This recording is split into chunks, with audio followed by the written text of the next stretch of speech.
Hey, Monica. Welcome to the Voice Nights from the Organized Homeschool podcast. I am thrilled to be chatting with you, and I can't wait to learn from you and share all of the awesomeness that you have going on. So, let's start with an introduction. Just tell me more about you. Like, how long you've been homeschooling, how many children you're homeschooling, maybe the ages, what type of homeschool you have, whatever you feel comfortable sharing, and what feels like an introduction to kick off our conversation, and then we'll go from there. Hi, Erica. Thank you for having me. I will be going into my 4th year of homeschooling in the fall. I have 3 kids, ages 7, 4, and 1. So we're very much in the trenches of early childhood education, preschool, and managing a toddler all while doing that. We had the daycare experience with my 2 older kids, and it wasn't a very good one. So we figured out how I could stay home with them. And at that time, I was watching YouTube videos with homemaking content. So naturally, I was introduced to the idea of homeschooling through some of these women. And eventually I thought, this seems like something that I could do and I want to do. And at the time, I had a newborn baby, so I knew I was going to want to be home for the next 5 years anyway. And we've been homeschooling ever since. So my kids have never had the school experience, the traditional school, but my husband and I both went to public school, kindergarten through 12th grade, so we have had it. I might describe my homeschool as deschooling. We love our curriculum, we love the books and the strong academic foundation, but we also found that our kids are really thriving with developing everyday habits, routines, life skills, adventures, going out into the world and learning that way. Our goal from the start of homeschooling was really to give our kids a good knowledge of foundation, teaching them wisdom and virtues, but most importantly, being able to spend more quality time together, especially in these early years. And we have loved that homeschooling has given us the freedom to do that. Okay, I love this so much, and congrats on 3 years down of homeschooling and getting into year 4 after the summer. I too had my oldest in daycare and had a not so great experience, so I can totally relate to that. And then it seems like a similar situation, like my youngest probably won't go. Well, there's actually a chance that he will go to daycare because there's a homeschooling mom who's a former teacher who's starting a daycare with actually the person who supports her with her homeschool and is our babysitter. So there's a chance I might have him go to that daycare once or twice a week this upcoming year so I can have a little break from him with us trying to homeschool, because as you know, homeschooling with a toddler, which I want to talk more about, is, or you have a 1-year-old who's soon to be a toddler. I guess I don't know what the technical age of toddler is, but a young child along for the way is an interesting experience, and you've done it twice, so I'm curious to hear about that later. But I want to talk more about like your style and like deschooling, and I hear you say you have a curriculum and all of that, but also deschooling. So everyone kind of, what I've noticed, everyone kind of has different definitions of unschooling, deschooling, and all these different homeschool models. And so like, what does deschooling look like for you? What has it looked like for the last 3 years? Maybe you can describe like a typical week or day. I would love to like hear kind of like the tactical of it first, and then I want to talk more too about that, but we can start there. Thanks. I love that idea about daycare because I think a lot of people think that you either send your kids to daycare full time and you work full time, or you're home with them all the time. So the idea of utilizing daycare to get a break, I'll have to convince my husband of that one. In terms of managing homeschool with toddlers, if someone has cracked the code on that, let me know because I don't think I have. No, but we utilize nap time. I try not to do this, but sometimes we have to use the TV to get the kids to be quiet so that my first grader can really focus. Sometimes they'll do Play-Doh or coloring at the table. But honestly, a lot of times it's just messy. They're crawling on me. There's interruptions. They want a snack. So sometimes the schoolwork happens in scattered pieces throughout the day. We might have to take a break. A lot of times I'll read the instructions to my first grader and have her do it while I'm changing a diaper or settling someone else. And then she just has to wait for me to come back to the table. But then we also utilize read-alouds and family subjects, things that I can include them in, I think really help. The way that I use deschooling, I'm not an expert on what that really means, but when I just think of what maybe other people think of it as, the term just made sense to me for what we do. So we start with a read aloud. I think it helps to get my 7-year-old really in the mood to learn. And then it also helps to calm the little ones. So we start with the read aloud, and then we do main subjects, the language arts and math, sometimes handwriting. Then we'll take a break, have a snack, let them run around, go outside. And then the electives kind of happen throughout the day. I try to get it done before lunch. Sometimes that doesn't work out. And sometimes we change location and switch up what we're doing to make sure that we're getting those done. And then the rest of the day, we are doing mostly unstructured play. I don't do a lot of guided activities, to be honest. But I let them help me in the kitchen, and they're learning chores and life skills, things like that. The biggest thing that I had learned was to be willing to switch it up and change things that weren't working. So, for instance, I started doing language arts and math in one day, a couple of electives. The next day, same thing. And I realized when my first grader was younger that it was really hard for her to switch up subjects like that. She would lose her focus.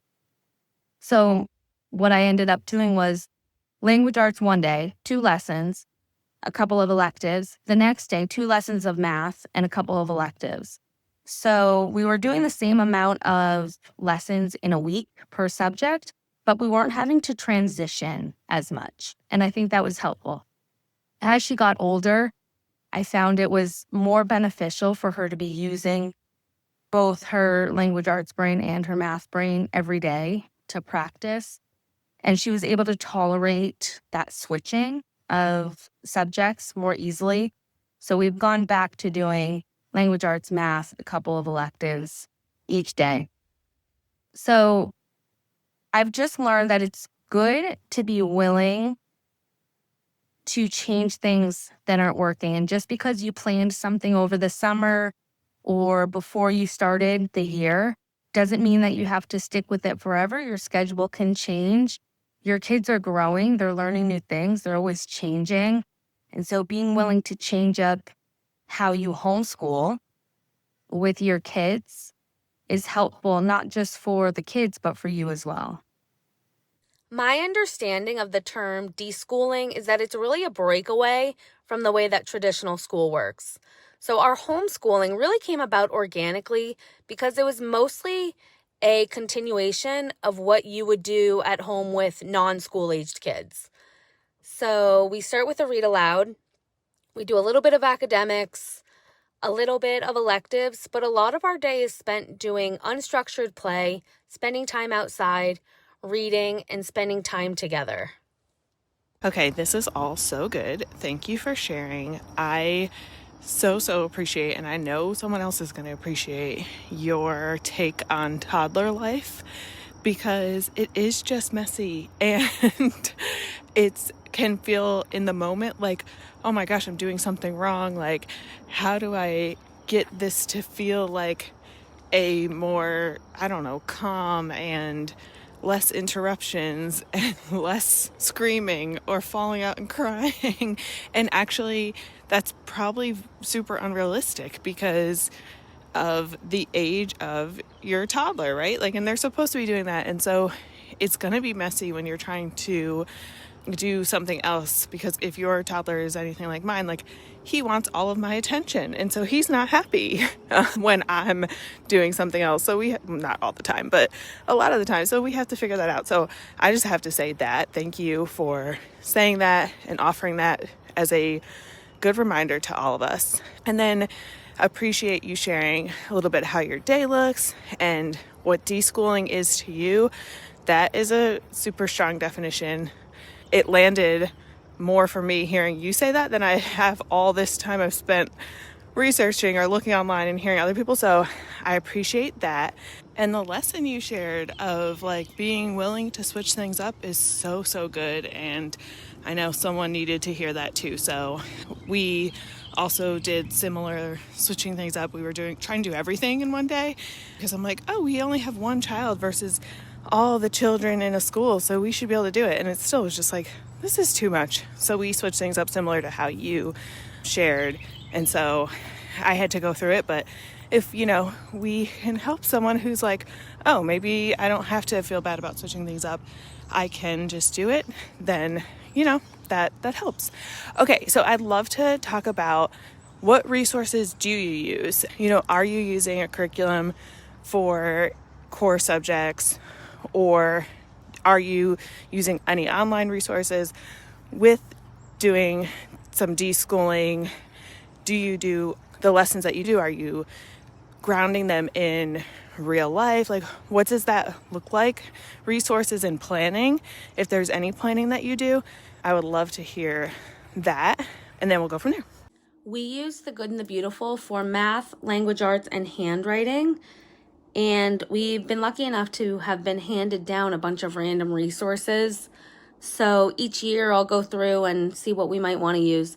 I really like the Evan-Moor daily practice books. We used the geography one last year and we really liked it. It was really easy to implement into our homeschool day.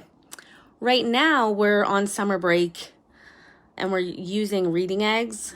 It's like an online gamified homeschool resource that the kids have really been enjoying, just to kind of build on the foundations and review what they've already learned.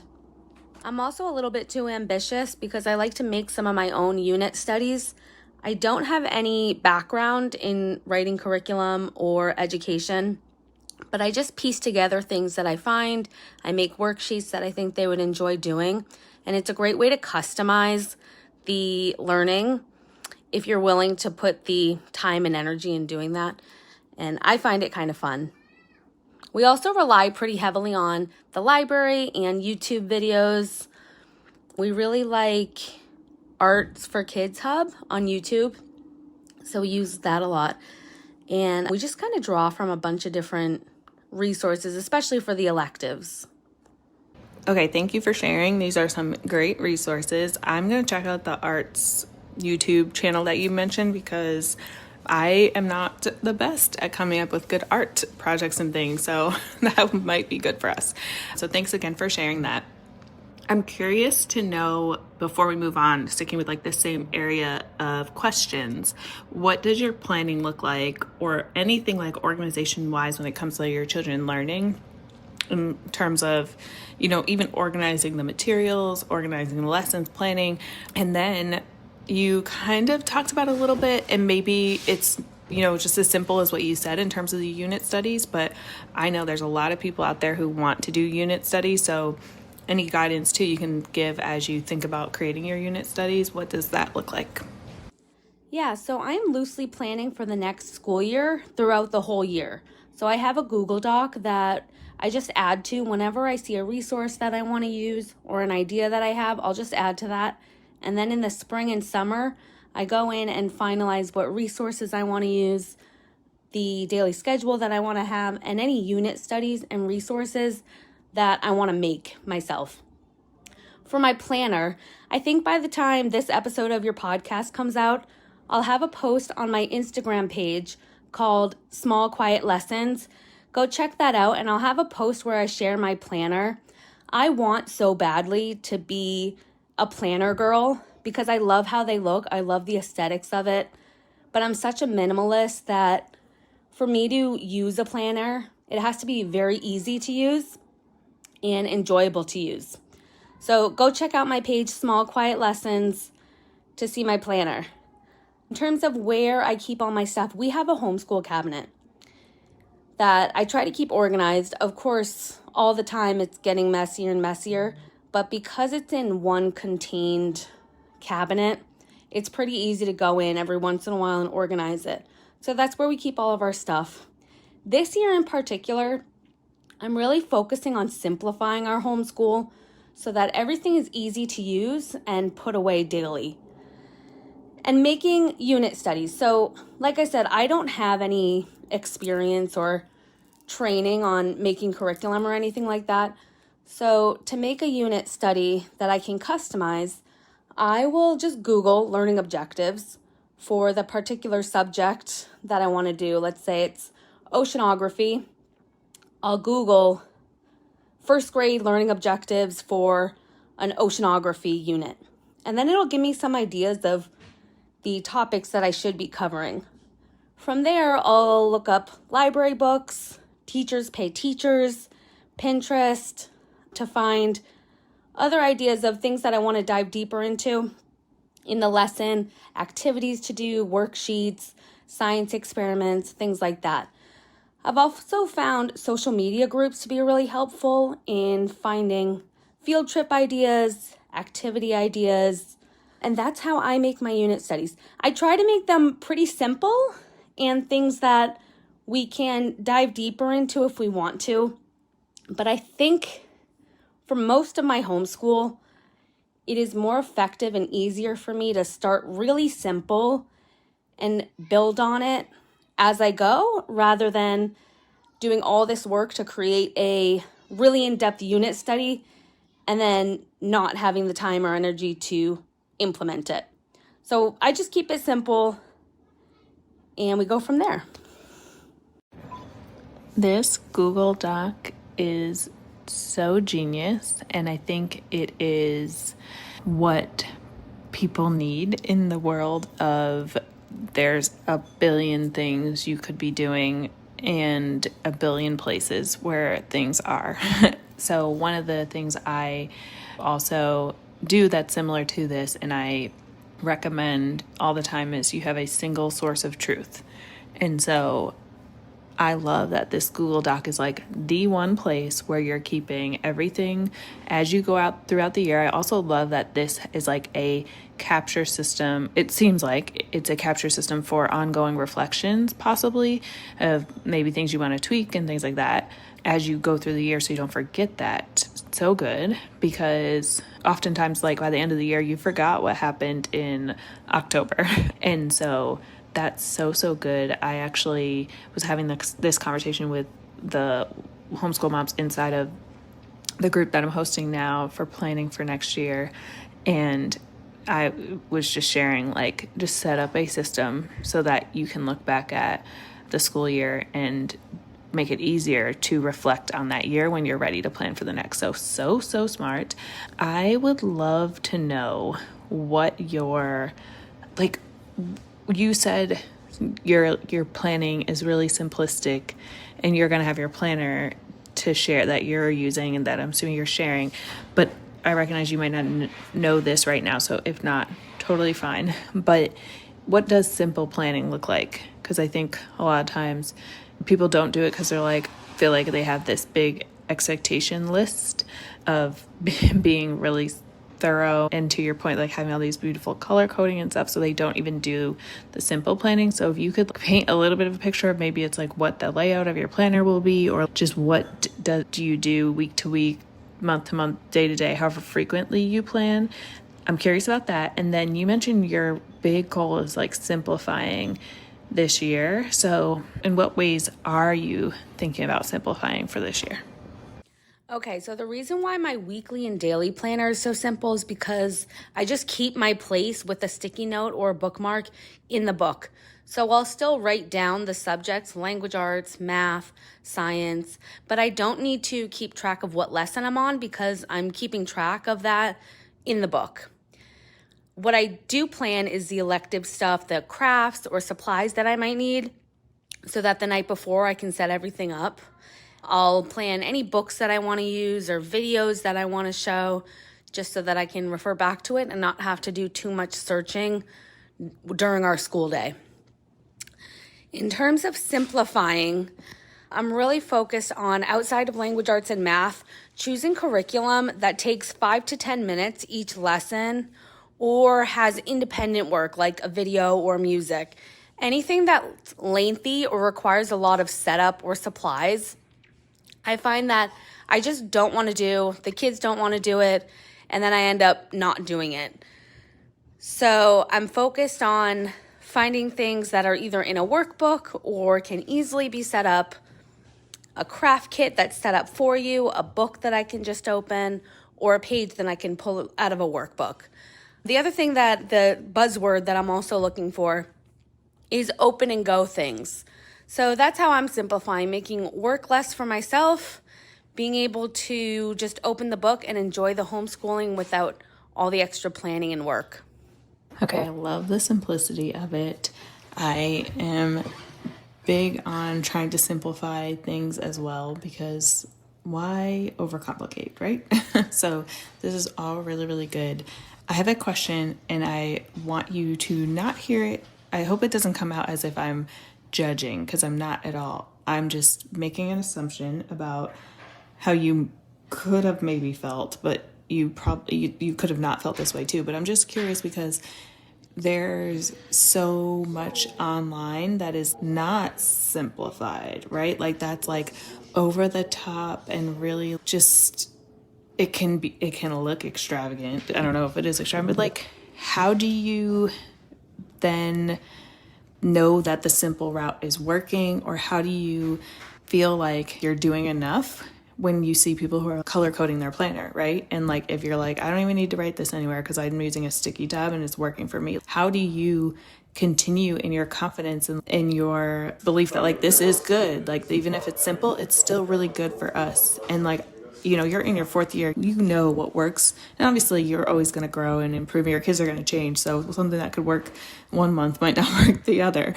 But like, I'm just curious, how do you stay simple and not feel the urge to compare or feel like you're not doing enough for you and your family? I think not everything on social media is a call to execute. So for me personally, I love to see the maximalism of homeschooling in social media, but I know that that's not going to work in my life and it's not actually going to help me stay organized. And so I think it's okay to enjoy what you see on social media without feeling the need to do it yourself. One of the things that I love about homeschooling is that you can try either way. You can try simplifying, you can try buying all the things, getting all the color codes, and seeing what fits into your homeschool, what you have the energy and time for. In terms of knowing what level of simplification is right for your family, I learned the hard way. I'm still doing this, where I get excited about a lot of things and I want to do all the things. And then I realize pretty quickly when there's a lot of pushback, when it's not fun anymore, when I see my kids not having the attention span that they would have normally, that they have maybe for other more enjoyable things, that is a signal to me that we need to cut it back a little bit, go back to the basics. Maybe, this word deschooling, again, just do the core subjects and build from there. So I know that I'm at the simplification that I want to be at when we're enjoying homeschool, because that's why we all homeschool, right? Nobody goes into it wanting to be fighting with their kids all the time. So when we're all enjoying it and we're having plenty of time to spend together and connect with each other, and things feel easy and peaceful, that to me is the way to get to the level of simplification that I want. What I like about The Good and the Beautiful is that it's rigorous enough, I feel, that if we're making progress in the curriculum throughout the year, I'm not worried as much about if we're doing enough, because I'm confident that as long as we're getting through the material that was given to us by The Good and the Beautiful, that we're on the right track. And sometimes we slow down or we're able to get through it faster. But the goal really is to get through the curriculum at a comfortable pace while also enjoying it. And to me, that's really the sweet spot of a simplified but academically strong homeschool.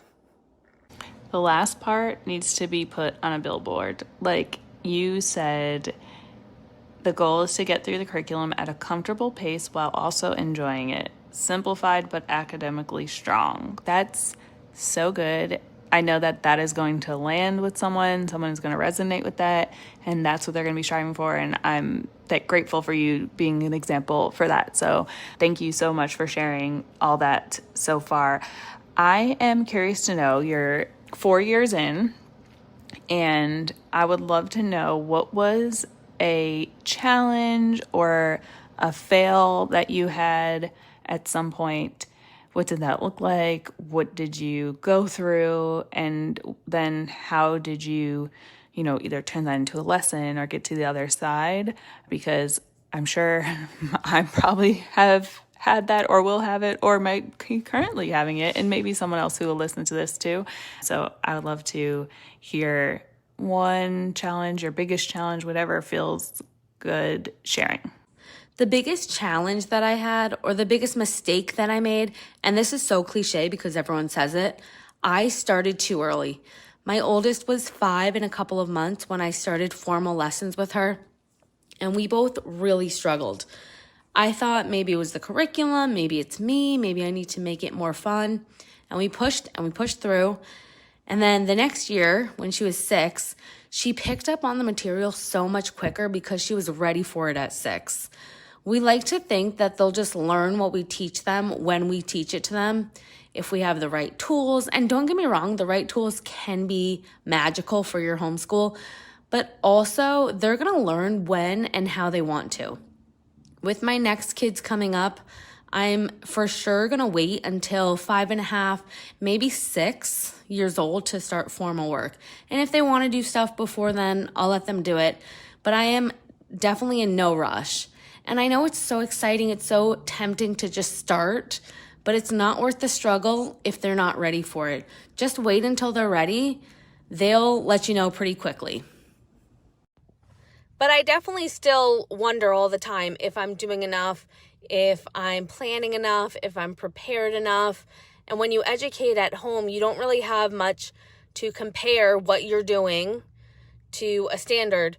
So for me, it's been really helpful to have a community and have other homeschool families, and realizing that a lot of homeschool families are sharing in a lot of experiences.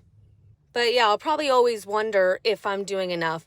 The other thing I try to remind myself of, and I think it's good to do this every couple of months or every year, is to ask yourself, if I'm not doing enough, is the alternative, are they going to be better off like going to traditional school? And we ask ourselves that every year. So far, the answer has always been no. So we keep going and we keep trekking on. But I think it's normal to, when the responsibility of educating your kids is so big, to wonder if you're really equipped to do that. Yeah, no, this makes so much sense. Like, you're taking on the role of teacher, which in our society right now, the norm is that there's someone else who takes on that role, and the parents support that role, or maybe they don't even have to if the person that's in that role is doing well. And so, like, when we as homeschoolers are taking on the responsibility of parent plus teacher, it can be heavy, right? So like, I agree, it totally is normal. And I feel it too from time to time. It's like, is this enough? Should I be doing more? Am I doing this right? You know what I mean? Like, there's always that question. So it is just a great reminder that it's normal and it's okay. Like, it means you care. Obviously, these are your children and you want the best for them. So good. You kind of touched on this. My next question was actually going to be around community and socialization, and what does that look like for you and your family? So, what support do you have as the homeschooling mom, but then also what have you done for socialization, for community with your kids too? Our kids do a lot of the same activities that non-homeschooled kids do, like sports and Girl Scouts, all the weekend activities. We also found a co-op that we love. And I think if you're new to homeschooling, or if you're not in a co-op, you might have this preconceived idea about what it looks like, or someone that's in a co-op. But co-ops can be so different from one another. So there might be some that are more involved, that are weekly or twice a week, where they tell you what curriculum to use. And you could also find a co-op that's just like a hiking co-op. So if you want to find a community and you've heard the term co-op, dig deeper into your community and see what they have to offer, because we've found one that we really love. I have friends that are new to homeschooling that tell me they're concerned about the community and they don't feel like they really know many other people who homeschool. And I've found, and this takes time, when we're out and about, we go to the park or we go to the library or we go on field trips, eventually you start to see the same families. And if you're going at Tuesday at 10 a.m. during the school year, you're bound to find other families who also homeschool. So we've been able to build connections that way. And I've learned that when you're new to homeschooling, if you don't know anyone that homeschools, it can feel very small. But once you start going out, you start to see that there are more homeschooled families in your community than you might think. So that's how we've built our community, and we're still building it. We're always finding other homeschool families.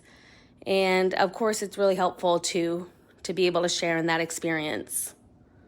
Yep, I totally agree. I tell people the same exact thing is like, you just have to go out during school hours and you'll find other homeschoolers.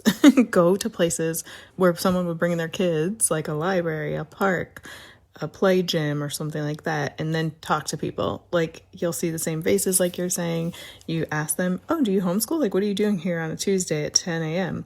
And then you'll start to they'll introduce you to people, and then they'll introduce you to people, and then all of a sudden you're in like a WhatsApp group, or they've sent you to a Facebook group that's a neighborhood or a local area Facebook group, and then you are like, oh, we have our community. And it just kind of, I don't want to say it just happens naturally, but if you put a little bit of work into it and put yourself out there, I agree with you. That's kind of how it happens. So I'm glad that you and I have a similar experience, because then people are like, oh, it's not just that one-off person who randomly found their community. Like, a lot of us do it that way. So that's so cool. I have one last question for you. All of this has been so good. My last question is, what's your biggest piece of advice that you would give to a new homeschooler? And then if there's anything else that you want to share, it can be advice, anything, then please do share that, because I know it will be good. And then we'll wrap up. Yeah, I'm sure you're finding too, like, the more homeschool moms you talk to, the more you realize that we have a lot of the same experiences and we're really all in this together. So I love that. My biggest piece of advice for a new homeschooler, or even not new, would be to do whatever you want. And obviously that's a nuance. You still have to follow your state laws. But do whatever you want. I think what holds back a lot of people, including myself, is the rigid thinking that, it has to look a certain way.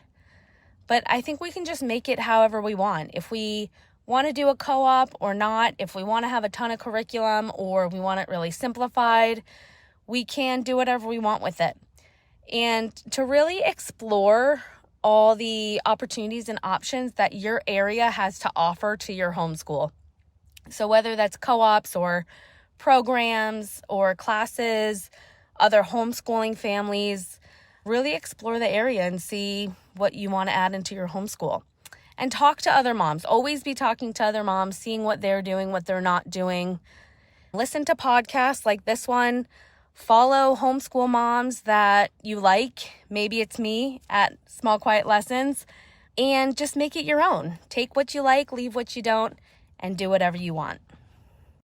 Do whatever you want. That is like the most simple advice, but it can be hard to follow, especially when you can, maybe get into comparison and all that. But it's such a good reminder that, like, you get to choose, obviously, as you stated, within your state laws, but you get to decide what your homeschool looks like and what you do every day. And so follow what your intuition, what it is that you want to do for your kids, is really, really great reminder. I appreciate that. And I know someone is going to be thankful that you said that.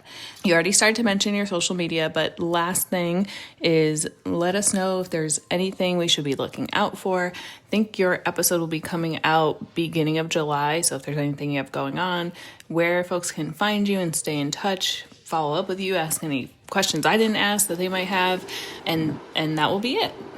Yeah, I've been laughing at myself because I've been shamelessly plugging my page.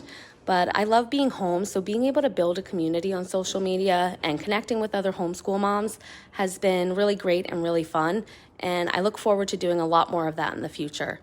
Over the summer, I'll be focusing on simplifying my home, simplifying my routine, preparing for the upcoming school year. I have a new berry patch that I've been going on a journey with, so I'm looking forward to sharing all that on my page as well. Erica, thank you so much for having me. I've loved this conversation and hope to talk to you soon. Thank you so much, Monica. And everyone who's listening, go check out Monica. Connect with her at Small Quiet Lessons on Instagram, Facebook, TikTok, all the places. But thank you again for sharing everything that you shared and taking your time to let us into your homeschool. I'm excited to stay connected and possibly do a part 2 sometime in the future. Thanks again, and talk to you soon. Bye.